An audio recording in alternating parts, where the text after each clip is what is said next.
नमस्कार. ठरलं तर मग या मालिकेच्या आजच्या भागामध्ये मी तुम्हा सर्वांचे अगदी मनपूर्वक स्वागत करते. आजच्या भागामध्ये आपल्याला पाहायला मिळतं सायली शांत झोपलेली असते, परंतु अर्जुनची मात्र झोप उडालेली असते. अर्जुनला झोप येत नसते, तो इकडून तिकडे फक्त तळमळत असतो.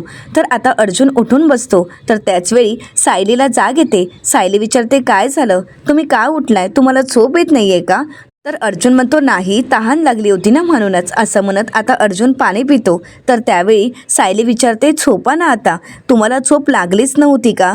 अर्जुन म्हणतो, नाही लागली होती, पण तहान लागली म्हणून उठून बसलो. परंतु सायली ओळखते की अर्जुन कोणत्या तरी गोष्टीचा विचार करतोय आणि म्हणूनच सायली ही उठून बसते आणि अर्जुनला म्हणते, काय झालं, मला माहीत आहे तुम्ही अस्मिताताईंचा विचार करताय ना, पण तुम्ही काहीही काळजी करू नका, सगळं काही नीट होणार आहे, झोपा बरं आता. असं म्हणत आता स्वतःहूनच सायली अर्जुनला झोपी घालते. त्याच्या डोक्यावरून मायेने हात फिरवते. इथे मात्र अर्जुनला खूप अस्वस्थ वाटत असतं.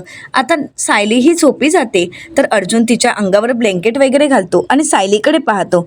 तर त्यानंतर सायलीला ज्यावेळी जाग येते त्यावेळी सायली पाहते तर अर्जुन बाजूला नसतो. सायली म्हणते, हे कुठे गेले आहेत, लवकर उठले असतील का? असं म्हणत सायली उठून पाहते तर अर्जुन तर बेडवर डोकं ठेवून खाली झोपी गेलेला असतो. आता अर्जुन बेडच्या बाजूलाच झोपलाय हे पाहून सायलीला खूप वाईट वाटतं. सायली अर्जुनला उठवते आणि म्हणते, काय झालंय, कसला विचार करताय? मी तुम्हाला म्हणाले ना, सगळं काही नीट होईल आणि अस्मिताताईंच्या बाबतीत आपण काही वेडं वाकडं घडू देणार नाही आहोत, त्यामुळे तुम्ही स्वतःला एवढा त्रास करून का घेताय? तर अर्जुन मनाशीच म्हणतो, सायली, मी अस्मिताईचा विचार नाही करत आहे, बायको आपल्या नात्याचा मी विचार करतोय. मी तुझ्यापासून एवढं मोठं सत्य लपवलंय, मला आता एका गोष्टीची भीती वाटते, तू मला सोडून तर जाणार नाहीस ना, आपलं नातं तर संपणार नाही ना?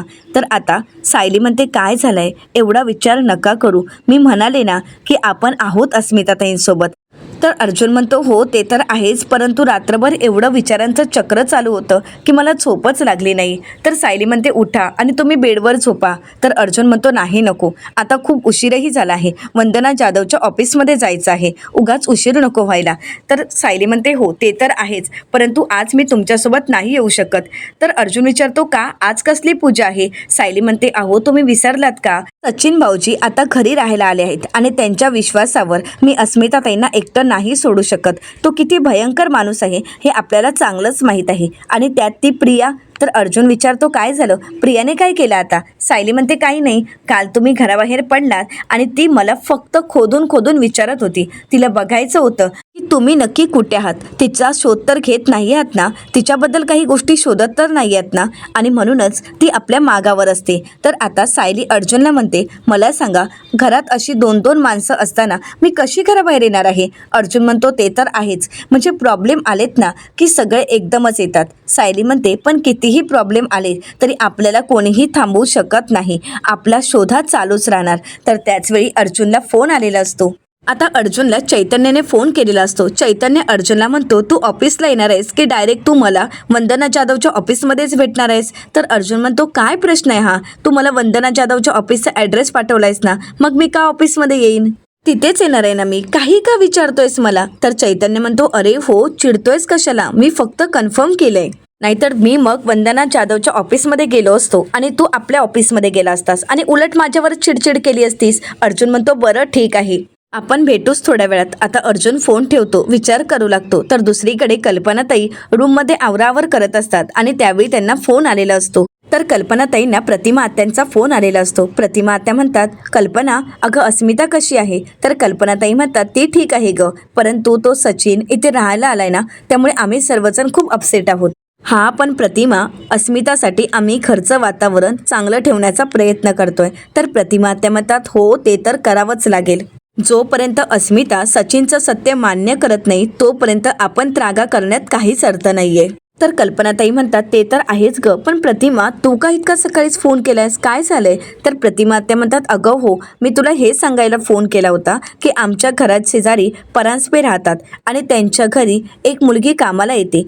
तिची आई आहे जी लहान मुलांना मॉलिश करते, अंघोळ घालते, ही अशी कामं ती करते. तुला असं कोणीतरी हवंच होतं ना, म्हणून म्हटलं की तुला फोन करावा. कल्पनाताई म्हणतात, हो हवंच होतं, बरं झालं तू फोन केलास. तर प्रतिमा आत्या म्हणतात आणि अगं जरा माझं तन्वीकडे सुद्धा काम होतं. कल्पनाताई म्हणतात तन्वीकडे? तर प्रतिमा आत्या म्हणतात अगं ही जी शैला आहे ना ती खूप छान शिवणकाम करते, तिला फॅशन डिझायनिंग करायचं आहे. मग मी तिला म्हटलं की आमच्या तन्वीने सुद्धा फॅशन डिझायनिंगच केलं आहे. तर ती शैला म्हणाली मग तुम्ही तुमच्या तन्वीने ज्या कॉलेजमध्ये फॅशन डिझायनिंग केलं तिथील मला माहिती मिळेल का, म्हणजे ती जरा माहिती द्या. तर मी म्हटलं मला कुठे काही माहीत आहे, म्हटलं तन्वीलाच सगळं काही माहीत असेल म्हणून म्हटलं तू तन्वीला सांगशील नाही सगळं काही. तर कल्पनाताई म्हणतात हो मी नक्कीच सांगेन, पण खरंच ग घरकाम करून आता फॅशन डिझायनिंग करणे म्हणजे खरंच कमाल आहे ग त्या मुलीची. तर प्रतिमा आत्या म्हणतात हो ना, मी त्या मुलीला म्हणजे शैलाला तुमच्या घरी पाठवत आहे. तन्वीला जरा बोल, तिच्याशी नीट बोल, तिच्याशी नीट वाग आणि हो तुझ्या कॉलेजबद्दलची सगळी माहिती तिला दे, मी तिला आज पाठवेनच. कल्पनाताई म्हणतात बरं ठीक आहे काहीच हरकत नाही. आणि अगं प्रतिमा तुला जमेल तसं येऊन जा ना गं. तर प्रतिमा आत्या म्हणतात हो कल्पना मी येईनच असं म्हणत आता दोघेही फोन ठेवतात. येते मात्र अस्मिताच्या काळजीने कल्पनाताई खूप अस्वस्थ असतात. दुसरीकडे पाहायला मिळतं सायली बाळाला खेळवत असते. तर त्याचवेळी अर्जुन त्या ठिकाणी येतो आणि म्हणतो बायको मी येतो. सायली म्हणते बरं ठीक आहे परंतु संध्याकाळी लवकर येण्याचा प्रयत्न करा हा. अर्जुन म्हणतो हो बघतो मी. आता अर्जुन निघणार तर त्याचवेळी प्रिया येते आणि आवाज येत म्हणते अर्जुन आज तुला जायलाच हवंय का. अर्जुन म्हणतो हा काय प्रश्न आहे, आज तर माझ्या महत्त्वाच्या मीटिंग आहेत त्यामुळे मला ऑफिसला जावंच लागेल. तर आता प्रिया नाटक करते आणि म्हणते नाही म्हणजे अरे जाणं काही महत्त्वाचं आहे का, म्हणजे तो सचिन घरी आलाय ना त्यामुळे त्या सचिनचा काही भरोसा नाही. म्हटलं तुम्ही घरी असणं खूप गरजेचं आहे. मी अश्विनला सुद्धा म्हणाले होते परंतु त्याला एमर्जन्सी आली ना म्हणून त्याला जावं लागलं. पण तुला तसं काही एमर्जन्सी काम नाही आहे ना त्यामुळे तू वर्क फ्रॉम होम करशील का असं म्हणत प्रिया आता अर्जुनला खरी थांबवण्याचा प्रयत्न करत असते. हे सायली अर्जुनच्या चांगलंच लक्षात आलेलं असतं. अर्जुन प्रियाकडे पाहतो तर प्रिया पुढे नाटक करत मध्ये काय आहे तू जर खरी थांबलास ना तर आई बाबांना थोडा आधार वाटेल ना. तर आता अर्जुन प्रियाला म्हणतो तुझी समस्या तुझी काळजी कळतेय मला, पण त्यासाठी तन्वी मी का थांबायला हवं. अगं तू आहेस ना, माझा तर तुझ्यावर पूर्ण विश्वास आहे. अगं तू फुल कॉन्फिडन्समध्ये सगळं काही एकटी हँडल करू शकतेस. येस मला खरंच तुझ्याबद्दल खूप खात्री आहे. आता मात्र प्रियाची बोलतीच बंद होते. सायलीला हसायला येत असतं. तर अर्जुन पुढे म्हणतो कसं आहे ना तन्वी, या अगोदर तू घराची कोणतीच जबाबदारी घेतली नव्हतीस ना म्हणून तुला जरा टेन्शन येते. पण काळजी करू नकोस, तुला साथ द्यायला माझी बायको आहे ना. अगं तुझ्या सोबतच आहे ती, ती कुठेही जाणार नाही. या घराची काळजी घेण्यासाठी ती सुद्धा इथेच आहे. ती जरी ऑफिसला गेलो ना तरी माझी बायको इथेच आहे याच घरात. असं म्हणत आता प्रियाला अर्जुन काही बोलायलाच देत नाही. आता विमलताई सुद्धा आवाज देत म्हणतात हो अर्जुन दादा अहो तुम्हाला थांबायची काहीच गरज नाही, आम्ही आहोत, सगळी काळजी घेऊ. तर आता अर्जुन म्हणतो आहेत ना, विमलताई सुद्धा आहेत, चला मी येतो असं म्हणत अर्जुन तिथून निघून जातो. आता प्रियाला काय करावं काहीच कळत नसतं. तर सायली प्रियाला म्हणते इतके केवलवाने प्रयत्न करण्याची काहीच गरज नाही आहे प्रिया. तर आता प्रिया नाटक करत सायलीला म्हणते कुठल्या प्रयत्नांबद्दल बोलतेस तू, म्हणजे आई बाबांची काळजी घेण्यासाठी मी अर्जुनला खरी थांबवत होती त्याबद्दल का. तर सायली म्हणते प्रिया अगं याबद्दल किंवा कुठल्या गोष्टीबद्दल मी काय बोलत आहे हे तर तुला चांगलंच माहीत असेल, जा कामाला लाग. असं म्हणत आता सायलीने प्रियाला कामासाठी झुंपलेलं असतं. आता प्रियाची चिडचिड होत असते, चिडचिड करतच कामं करत असते आणि आवाज देत म्हणते विमल मला तो डबा दे. तर विमलताई म्हणतात तो डबा रिकामी आहे. तर प्रिया म्हणते दुसरा डबा दे. तर विमलताई म्हणतात नक्की तुम्हाला कसला डबा हवा आहे तन्वीताई, म्हणजे तांदळाने भरलेला की डाळीने भरलेला. तर प्रिया म्हणते तांदळाचा भरलेला डबा दे. आता विमलताई प्रियाजवळ तांदळाचा डबाही देतात. तर प्रिया पुढे म्हणते ताट दे असं म्हणत आता विमलताई तिला ताटही देतात. तर त्यानंतर प्रिया आता तांदूळ त्या ताटामध्ये काढत असते. तर त्यावेळी विमलताई आवाज देत प्रियाला म्हणतात तन्वीताई, परंतु प्रिया मात्र त्यांना काहीच बोलू देत नाही. आता प्रिया तांदूळ वेचत असते आणि मनाशीच म्हणते मी इथे किचनमध्ये राबते आणि ही सायली बाळाचं निमित्त काढून फक्त आराम करते. प्रिया म्हणते मी तर प्रयत्न करत होते की हे दोघंही घरात अडकून राहावेत, परंतु नाही, अर्जुन तर निसटलाच. परंतु आता मला थोडा वेळ आराम करायला तरी मिळणार आहे का. या घरात आराम ही गोष्टच नाही आहे, म्हणजे मी जर आराम करायला गेले तर कोणीतरी मला आवाज देऊन कामाला झुंपेलच. पण थोडं हलकंसं काम मिळेल का मला असा विचार करत आता प्रिया सायलीकडे येते आणि म्हणू लागते सायली मी काय म्हणते पुढचे काही थोडे दिवस मी स्वयंपाकाची जबाबदारी घेतच नाही. तर आता हे ऐकून सायलीला हसायला येतं. तर प्रिया पुढे म्हणते म्हणजे काय आहे ना, आपली अस्मिता ओली बाळंतीण आहे ना, मग तिचं सगळं काही नीटच व्हायला पाहिजे. म्हणजे चुकून माझ्याकडून काही चुकीचं घडलं तर, म्हणजे मीठच जास्त झालं किंवा जास्त तिखट झालं आणि तिला जर त्रास झाला तर, त्यामुळे मी थोडे दिवस जेवणच बनवत नाही. तर सायली प्रियाला आठवण करून देत म्हणते, घरातील सगळं काही सांभाळायचं आहे असं तूच आईंना म्हणाली होतीस ना. तर प्रिया म्हणते, हो मीच म्हणाले होते, सांभाळणार ना, मी सगळं काही सांभाळणार. पण मी काय म्हणत होते, मी बाळाला सांभाळायची जबाबदारी घेऊ का, मी अगदी व्यवस्थित सांभाळेन बाळाला. तर आता सायली प्रियाला म्हणते, तुला खरंच असं वाटते का प्रिया, तू बाळाला सांभाळू शकतेस. बाळाला सांभाळणं ही साधी गोष्ट नाहीये, ती खरंच खूप अवघड गोष्ट आहे. तर प्रिया सायलीला म्हणते की हो मला माहीत आहे की बाळ सांभाळणं खरंच खूप कठीण आहे, पण मला जमेल. आणि तसंही ही मामीसुद्धा बाळाची लाडकीच आहे की नाही, असं म्हणत प्रिया आता चांगुलपणाचं नाटक करत असते. तर सायली प्रियाला म्हणते, ठीक आहे इथे बस, असं म्हणत सायली प्रियाकडे बाळाला देते आणि म्हणू लागते, व्यवस्थित पकडायचं, मानेखाली हात ठेवायचा आणि तो काढायचाही नाही, असं म्हणत सायली प्रियाकडे बाळ देते आणि त्यानंतर खेळणं देत ती किचनमध्ये निघून जाते. तर इथे विमलताई सायलीला म्हणतात, सायली आता खरी मजा येणार आहे या तन्वीताईंची. तर इकडे प्रिया बाळाला खेळवण्याव्यतिरिक्त त्याला घाबरवतेच, कारण ती मोठमोठ्याने खेळणं वाजवू लागते आणि त्या खेळण्याच्या कर्कश आवाजाने बाळाला खूप त्रास होऊ लागतो, ते घाबरतं. तर सायली म्हणते, अगं प्रिया काय करतेस तू हे. तर प्रिया आता बाळाला शांत करण्याचा प्रयत्न करते. आता बाळ काही शांत होत नसतं, तर प्रिया त्याला शांत करण्याचा प्रयत्न करत असते. तर इकडे सायली आवाज देत म्हणते, प्रिया अगं किती जोरात खुळखुळा वाजवलायस, घाबरला ना तो, तुला इतकंही कळत नाहीये का. अगं लहान मुलांना एवढा मोठा आवाज सहन होत नाही. अगं किती रडतोय बघ ना, आता जोजव त्याला नीट. तर प्रिया म्हणते, जोजव म्हणजे काय करू. तर सायली म्हणते, अगं हलक्या हाताने थोडं त्याला हलव, मग तो शांत होईल. तर आता प्रिया जोराने बाळाला हलवत असते. सायली म्हणते, अगं काय करतेस तू, हळू. अगं बाळ आहे ते, लहान आहे अजून, तुला कळत नाहीये का. आता मात्र प्रियाची हौस पिटलेली असते, कारण बाळाने सू केलेली असते. प्रिया मोठ्यानेच ओरडते आणि म्हणू लागते, अरे याने तर माझी साडी ओली केली आहे. इथे मात्र विमलताई आणि सायली हसू लागतात. प्रियाची चांगलीच फजिती झालेली असते. आता प्रिया सायलीवर चिडते आणि म्हणू लागते, याला कोणी डायफर घातलं नव्हतं का. तर सायली म्हणते, अगं 7-8 दिवसाच्या बाळाला कोणी डायफर घालतं का प्रिया, तुला इतकंही कळत नाही का गं. अगं लहान मुलांना डायफर नाही तर त्यांना मोकळं ठेवायचं असतं. तर प्रिया म्हणते, अगं पण याने माझी साडी ओली केली आहे ना, मला साडी बदलायला हवी, असं म्हणत प्रिया खूप चिडलेली असते. प्रिया म्हणते, बाळाने माझी साडी खराब केली. तर त्याचवेळी कल्पनाताई त्या ठिकाणी येतात आणि म्हणतात, काय झालंय तन्वी तुला चिडायला. तर प्रिया म्हणते, बघा ना याने तर सू केली आहे माझ्या अंगावर. कल्पनाताई म्हणतात, मग काय झालं, लहान बाळ आहे ते. प्रिया म्हणते, पण त्याचे डाग वगैरे राहिले तर, माझी साडी खराब झाली तर. तर कल्पनाताई म्हणतात, काहीही होणार नाही, लहान बाळांच्या सूचा डाग वगैरे काही राहत नाही, तुला कळत नाहीये काय गं. अगं तू केवढ्या मोठमोठ्याने ओरड घालतेस, बाहेरपर्यंत तुझा आवाज येतोय, लहान बाळांना कसं खेळवायचं हेही तुला कळत नाहीये का. बरं ठीक आहे, तू एक काम कर, त्याला खाली ठेव आणि अगोदर त्याचे कपडे बदलून घे. प्रिया म्हणते, मी. तर कल्पनाताई म्हणतात, अगं मग माझ्या हातात कपडे आहेत, मी कसे बदलणार आहे, तुलाच सांगणार ना मी. कल्पनाताई म्हणतात, ठेव खाली आणि लगेच त्याचे कपडे बदलून घे. तर आता प्रिया सायलीकडे पाहते. तर सायली म्हणते, अगं तूच तर स्वतः म्हणालीस ना की मी बाळाची जबाबदारी घेते म्हणून, मग या जबाबदारीमध्ये बाळाची शिशू काढणं आलंच. आता मात्र प्रियाचा चांगलाच गोंधळ उडालेला असतो. आता सायली असं बोलताच प्रियाची चांगलीच फजिती होते, कारण आता प्रियाकडे दुसरा कुठलाच पर्याय नसतो. आता प्रिया नाईलाजाने सगळं काही करायला घेते. ती अगदी चिमटीनेच ते कपडे काढत असते आणि मनाशीच म्हणते, कुठून दुर्बुद्धी सुचली आणि या कार्ट्याला सांभाळायला घेतलं, त्यापेक्षा किचनचं काम परवडलं असतं. प्रिया पुढे म्हणते, काल एकदा मनात विचार आला होता की या सगळ्यांचं मन जिंकण्यासाठी बाळाचा विचार करावा का, प्रेग्नेन्सीचा विचार करावा का, पण नाही, जिथे बाळाचा विचार येईल ना, जिथे बाळाचा प्रश्न येईल ना, अशी कुठलीही गोष्ट मी करणारच नाही, अगदी सुभेदारांच्या प्रॉपर्टीसाठी सुद्धा नाही, असं म्हणत प्रिया खूप चिडलेली असते. प्रियाला लहान बाळं अजिबातच आवडत नसतात. तर आता कल्पनाताई सायलीला म्हणतात, सायली जा बाळा, तूच धुपटं बदल. आता सायली बाळाचे कपडे बदलते, त्याला गुंडाळते आणि त्यानंतर त्याला शांत करत प्रियाला म्हणते, बघ आता कसा शांत झालाय, तू बस बरं इथे, मी तुझ्या मांडीवर देते. प्रिया म्हणते, नाही नको, मी अगोदर साडी चेंज करून येते, असं म्हणत प्रिया तिथून जाणार. परंतु त्याचवेळी आता सुभेदारांच्या घरी ती शैला आलेली असते. शैला कल्पनाताईंना आवाज देत म्हणते, मी येऊ का. कल्पनाताई म्हणतात, ये ना.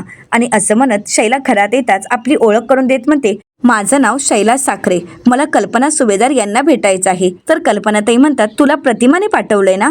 तर शैला म्हणते की हो, माझी आई त्यांच्या शेजारच्या घरात काम करते. कल्पनाताई म्हणतात हो, मला सगळं काही माहीत आहे, तू बस ना. असं म्हणत कल्पनाताई तिला बसायला सांगतात. आता कल्पनाताई सायलीला त्या मुलीची ओळख करून देत म्हणतात, सायली अगं मी तुला म्हणाले होते ना की अस्मिताच्या बाळाची मॉलिश करण्यासाठी एक ताई येणार आहेत, त्यांचीच ही मुलगी. सायली म्हणते बरं. तर प्रिया म्हणते मी आलेच हा.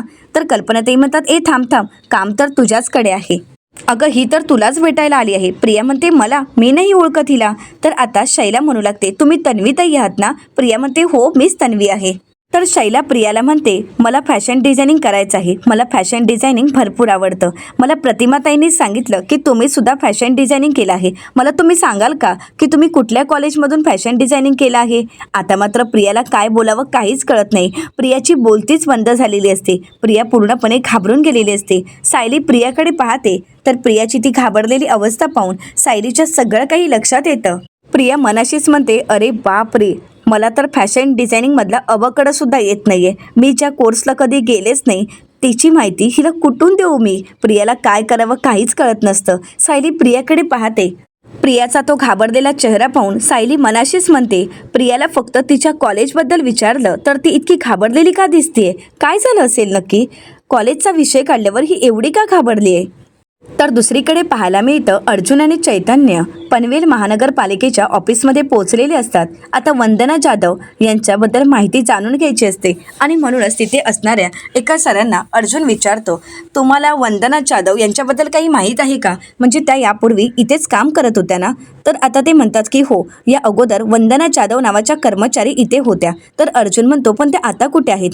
तर ते म्हणू लागतात त्यांनी नोकरी सोडली आहे. अर्जुन म्हणतो मग ते आता कुठे आहेत, याबद्दल तुम्हाला काही माहीत आहे का? तर ते सर म्हणतात नाही, वंदना जाधव इथून जॉब सोडून गेल्यानंतर आमचा आणि त्यांचा काहीच संपर्क नाही, त्यामुळे आम्हाला खरंच काही माहीत नाही. तर अर्जुन म्हणतो परंतु ऑफिसच्या रेकॉर्डमध्ये काहीतरी माहिती असेलच ना? तर ते म्हणू लागतात पण बरीच वर्ष झाली की वंदना जाधव यांनी जॉब सोडला आहे, त्यामुळे इतक्या वर्षापूर्वीच्या वंदना जाधव यांच्याबद्दल रेकॉर्डमध्ये जुनी माहिती असेल. आता त्या कुठे आहेत, काय करतात याबद्दल काहीच माहीत नाही आहे. आता मात्र अर्जुन चिडतो आणि म्हणू लागतो परंतु काहीतरी माहिती असेलच ना? तर चैतन्य अर्जुनला शांत करतो आणि त्या सरांजवळ आपलं कार्ड देत म्हणतो सर तुम्ही हे कार्ड ठेवा आणि जर वंदना जाधव यांच्याबद्दल जर काही माहिती सापडली तर नक्कीच आम्हाला कॉन्टॅक्ट करा. असं म्हणत आता चैतन्य अर्जुनला तिथून घेऊन जातो. तर दुसरीकडे सुभेदारांच्या घरी आपल्याला पाहायला मिळतं शैला आता प्रियाला प्रश्न करत म्हणते तुम्ही कुठल्या कॉलेजमधून फॅशन डिझायनिंग पूर्ण केलं आहे? आता प्रिया घाबरतच आपल्या कॉलेजचं नाव सांगते आणि म्हणू लागते SH कॉलेज. तर शैला म्हणू लागते वाव, खरंच ते खूप छान कॉलेज आहे, खूप नावाजलेलं कॉलेज आहे. आता शैला डिटेल्स विचारत म्हणते तुम्ही नक्की स्पेशल कोणती साईड घेतली होती, म्हणजे टेक्स्टाईल डिझाईनमध्ये की फॅशन डिझायनिंगमध्ये? आता प्रियाला काय बोलावं काहीच कळत नव्हतं. तर प्रिया उत्तर देत म्हणते पार्टी वेअरमध्ये. आता हे मात्र सगळ्यांसाठी नवीनच उत्तर असतं. सगळेच जण प्रियाकडे पाहू लागतात. तर आता शैला पुढचा प्रश्न विचारत म्हणते बरं पण तुम्हाला कोणती कोणती फॅब्रिक्स हाताळायला शिकवली आहेत त्याबद्दल माहीत असेलच ना? प्रिया म्हणते हो, मला खूप आवडायचं ते. आणि त्यानंतर शैला प्रश्न विचारत म्हणते थेरी प्रॅक्टिकल कसं होतं? तर प्रिया म्हणते छान होतं ते खूप छान पद्धतीने घेतात, अगदी जसं बाकीच्या ठिकाणी घेतलं जातं तसंच. तर शैला म्हणते बरं तुम्हाला कुठले कुठले पॅटर्न शिकवले? तर प्रिया म्हणते अगं हो थांब, अगं काय किती प्रश्न विचारतेस, बसल्या बसल्या तू माझ्याकडून कोर्सच शिकून घेणार आहेस का? आणि हे बघ शैला, अजिबातच कठीण नाही आहे, खूप सोपं आहे. तू ॲडमिशन घेतलं ना की तुला लगेच कळेल. आणि तुला तर बऱ्यापैकी माहिती आहे, सगळ्याच गोष्टींची माहिती आहे तुला, आणि म्हणूनच मला असं वाटते की तुला तर तो कोर्स एकदम सोपा जाईल. तर कल्पनाताई प्रियाला म्हणतात अगं तन्वी, ही ना तुझ्याकडून माहिती घेण्यासाठीच आली आहे, मग ती जे काही तुला विचारते ना त्याची नीट उत्तरे दे की. आता मात्र प्रियाला काय बोलावं काहीच कळत नसतं. प्रिया घाबरून गेलेली असते आणि प्रियाचा बदललेला रंग सायलीने ओळखलेला असतो. तर प्रिया कल्पनाताईंना म्हणते आई ॲक्च्युली काय आहे माहिती आहे का, ते खूप महागडं स्कूल आहे, त्यामुळे त्याची फी हिला नाही जमणार, परवडणारही नाही, उगाच कशाला वेळ वाया घालवायचा. तर आता शैला म्हणते की हो तिथे तर जरा प्रॉब्लेमच होईल. तर शैला खूप उदास होते. तर सायली म्हणते शैला तुला शिकण्याची इच्छा आहे ना, झालं तर मग अन्नपूर्णा ट्रस्ट तुझ्या सगळ्या फीची जबाबदारी उचले. तसंही अन्नपूर्णा ट्रस्टच्या माध्यमातून अनेक होतकरू मुलांच्या फी भरल्या जातात, त्यांना शिक्षण दिलं जातं, त्यापैकी तू सुद्धा एक असशील, तू नको काळजी करूस. हां पण तुला एक करावं लागेल, एक जबाबदारी मात्र तुझ्यावर आहे, मनापासून अभ्यास करून छान मार्कानेच पास व्हावं लागेल.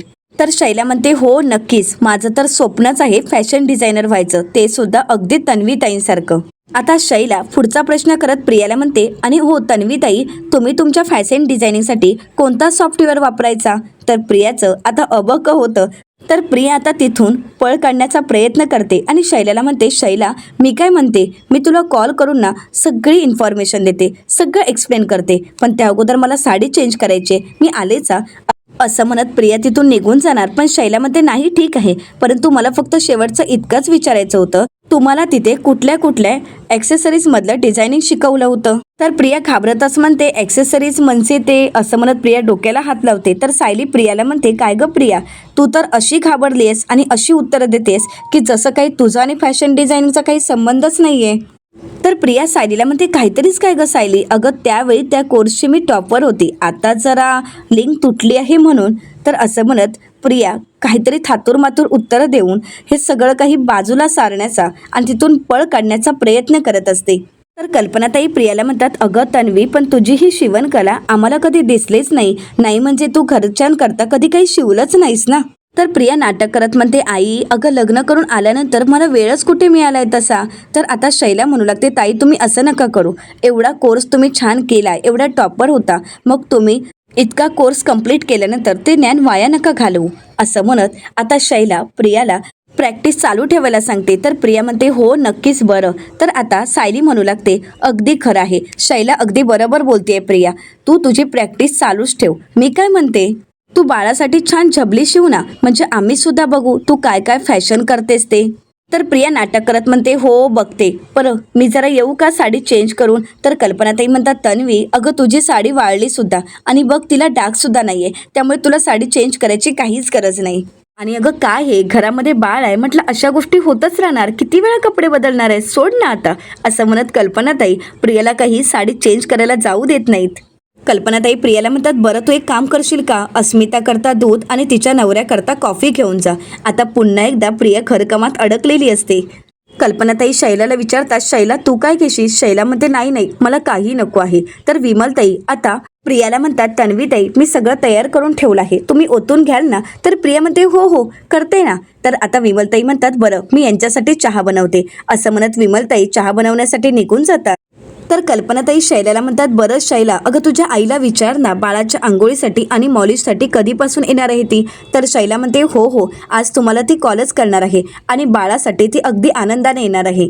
आता सायली विचार करत म्हणते शैलाने प्रियाला एक दोन प्रश्न काय विचारले, मग ती एवढी का गोंधळली? जसं काय ती कधी कॉलेजला गेलीच नाही, म्हणजे ही नक्की कॉलेजला गेली होती ना? कारण मी कित्येक वेळा प्रियाच्या रूममध्ये तपास केला, कित्येक वेळा तिच्या रूममध्ये शोधाशोध केली, परंतु आतापर्यंत कॉलेजच्या संदर्भात काहीच आणि कुठलीही गोष्ट माझ्या हाती लागली नाहीये, ना कधी त्या फॅशन डिझायनिंगचं साहित्य, ना कधी निकालाची प्रत. मग नक्की ही कॉलेजला गेली असेल ना?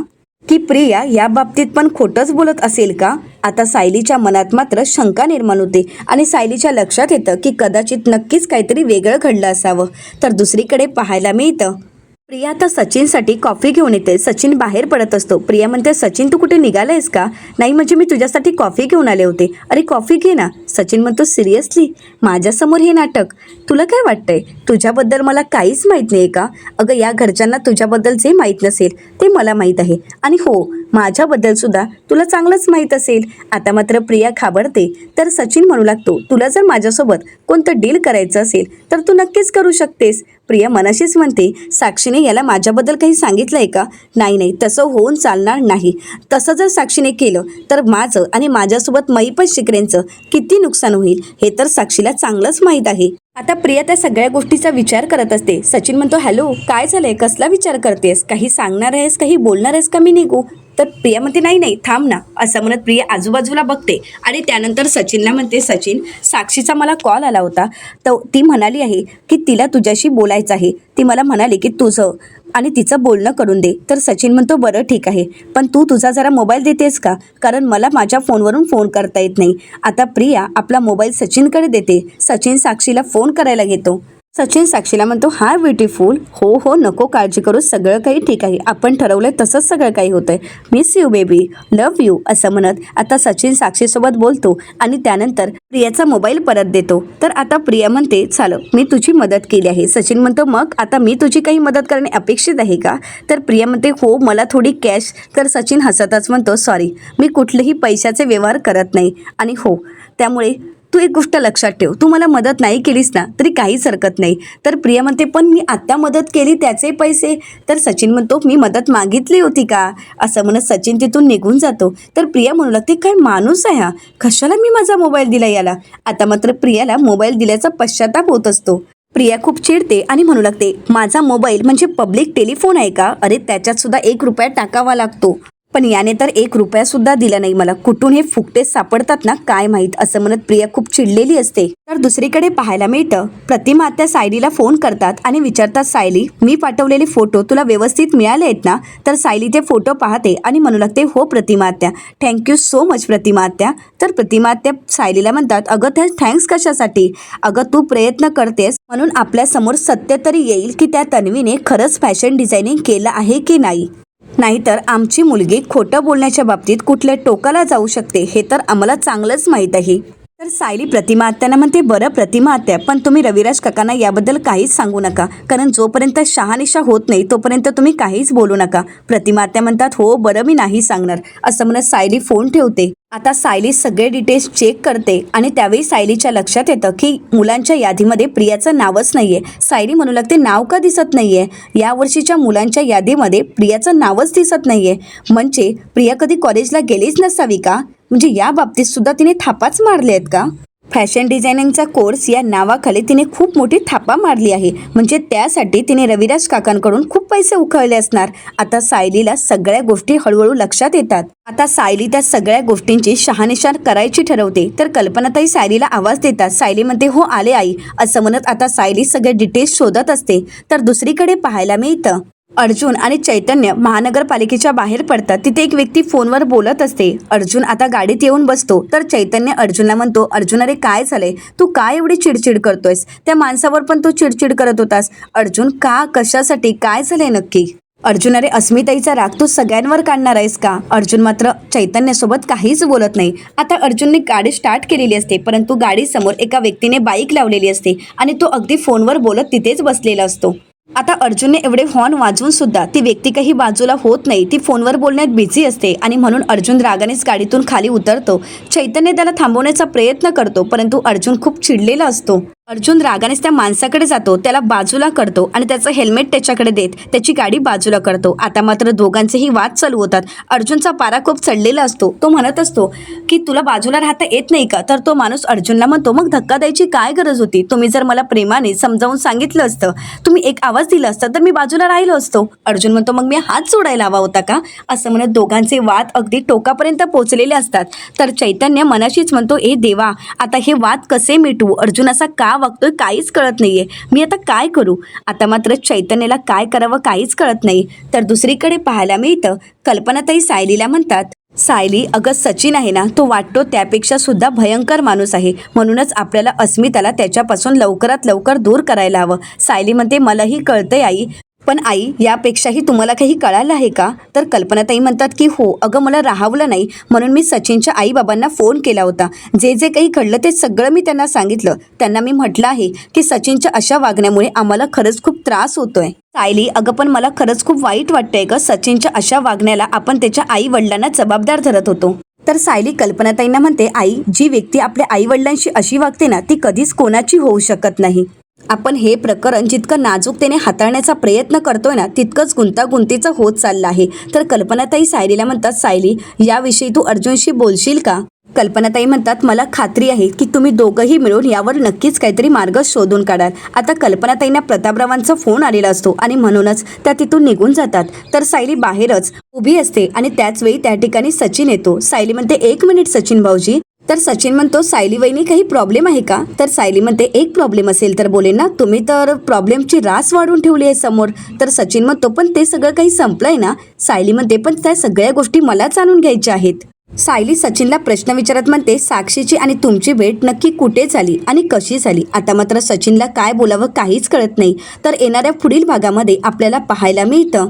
आता सायली प्रियाच्या कॉलेजमध्ये फोन करते आणि मॅनेजमेंट टीमला प्रिन्सिपल सरांना म्हणते की मला एका स्टुडंटबद्दल माहिती हवी होती. तिचं नाव आहे तन्वी किल्लेदार आणि तिचा रोल नंबर आहे असं म्हणत आता सायली सगळी माहिती सांगते. तर प्रिन्सिपल सर सायलीला म्हणतात, मी या वर्षीचीच नाही तर मागील 3 वर्षाची लिस्ट पाहिली आहे, परंतु या नावाची विद्यार्थिनी कोणीही आमच्या कॉलेजमध्ये शिकतच नव्हती. आता हे ऐकल्यानंतर सायलीच्या सगळं काही लक्षात येतं. सायली म्हणू लागते, तुझी पापा भरली आहेत प्रिया, आता तुझी आम्ही अशी चारी बाजूनी कोंडी करू ना की तुला बाहेर पडणंही मुश्किल होईल. आता बघ तुझी मी काय अवस्था करते. आता सायली प्रियाला कशा प्रकारे धडा शिकवेल हे पाहणं अतिशय रंजक ठरणार आहे. मित्रांनो, अशाच मालिकांचे नवनवीन अपडेट पाहण्यासाठी चॅनलला नक्कीच सबस्क्राईब करा. आजचा व्हिडिओ तुम्हाला कसा वाटला हे कमेंट करून नक्कीच कळवा. आजचा व्हिडिओ जर आवडला असेल तर व्हिडिओला लाईक करायलाही विसरू नका. व्हिडिओ पाहिल्याबद्दल तुम्हा सर्वांचे अगदी मनपूर्वक धन्यवाद.